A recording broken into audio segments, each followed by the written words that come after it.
Welcome to Stationery by Justine. On this channel, I hope to inspire you to create something beautiful. If you like what you see, please like the video and consider subscribing for future videos.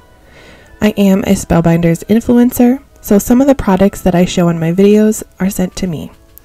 If you're interested in anything that I'm showing, I will have products linked in the description, and I do have some cards available on my Etsy shop.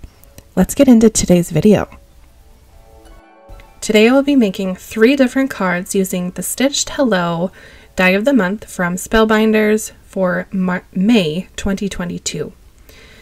So I've done all the stitching ahead of time, so if you're interested in how I stitch with the Spellbinders dies, please go ahead and look at my channel and click on some of the other stitching videos and you will see how I stitch there. I do have another video featuring the same die from May 2022, but making 16 cards with the full die. You can kind of see the stack of them on the right, but you'll have to click on the other video and watch the other one if you'd like to see those.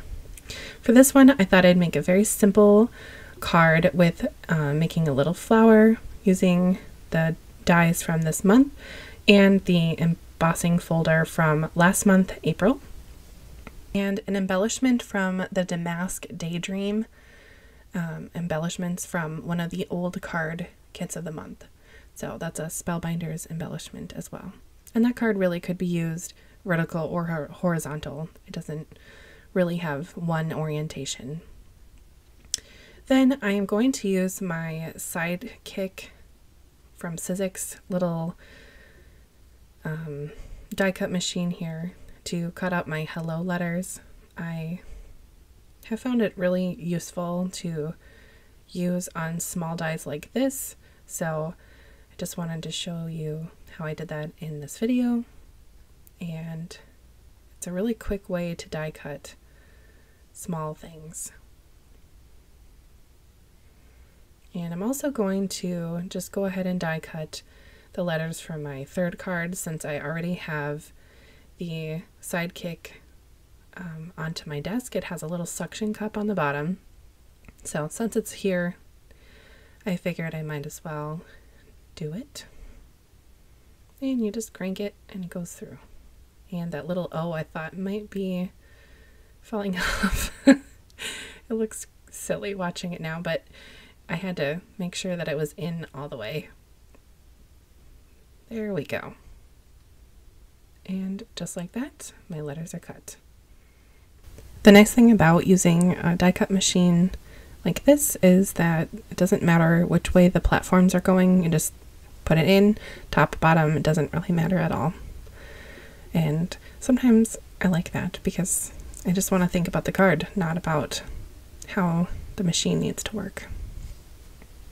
So for this pattern paper, it's from the December 2020 card kit of the month. It's just one extra piece of pattern paper that I had left over, and I am really into purple. I don't know why, it just seems to be the color that I'm gravitating to a lot recently, so purple it is, and purple and yellow do complement each other very well. They're opposite on the color wheel, so I chose to use that.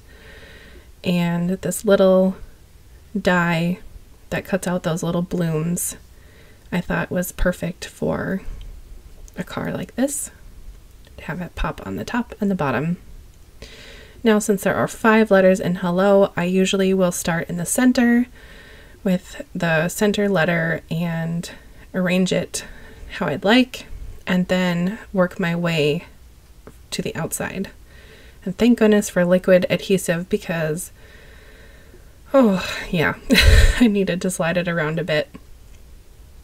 The gold mirror cardstock is a little bit of a slippery surface, so it does take a minute or two for that liquid adhesive to dry a little bit extra long after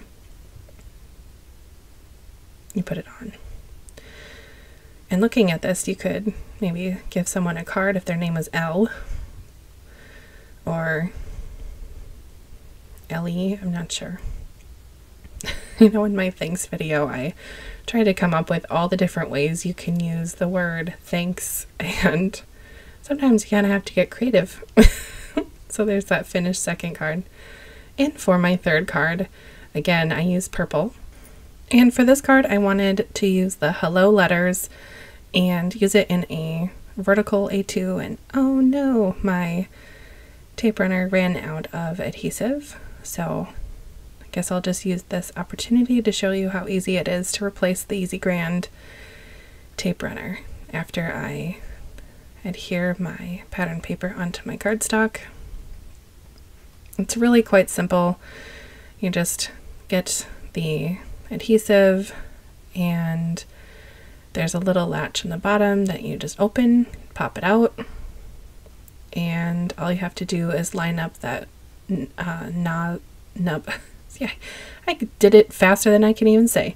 There's two little notches in there that you just line up and close it, and it's good to go. So it's very easy to replace. Now for these hello letters, they are really large, so it's going to be kind of a playful hello placement there. And since I am not good at keeping the same placement and then gluing, I'm just going to use some purple craft tape, stick them on, peel them, add some glue to the back, again liquid adhesive. Then I'm going to flip over the whole thing and put it onto my paper, press down lightly, and then a little bit harder, and then gently peel off the purple tape, and that's it. I know that some people use the cling wrap from Glad, or you can use washi tape. I mean, anything that sticks really will work, but since I had the purple tape on my desk, that's what I went with. And I did use a variegated purple embroidery floss for these little flowers, so there are darker and lighter parts to the card. And that is my finished third card. You'll have to let me know which one of these three is your favorite in the comments below. And once again, I do have another video showing 16 cards with the same die set. So if you're interested in that, go ahead and find that on my channel. And that's that. So thank you so much for watching, and I hope to see you in my next video. Thanks. Bye.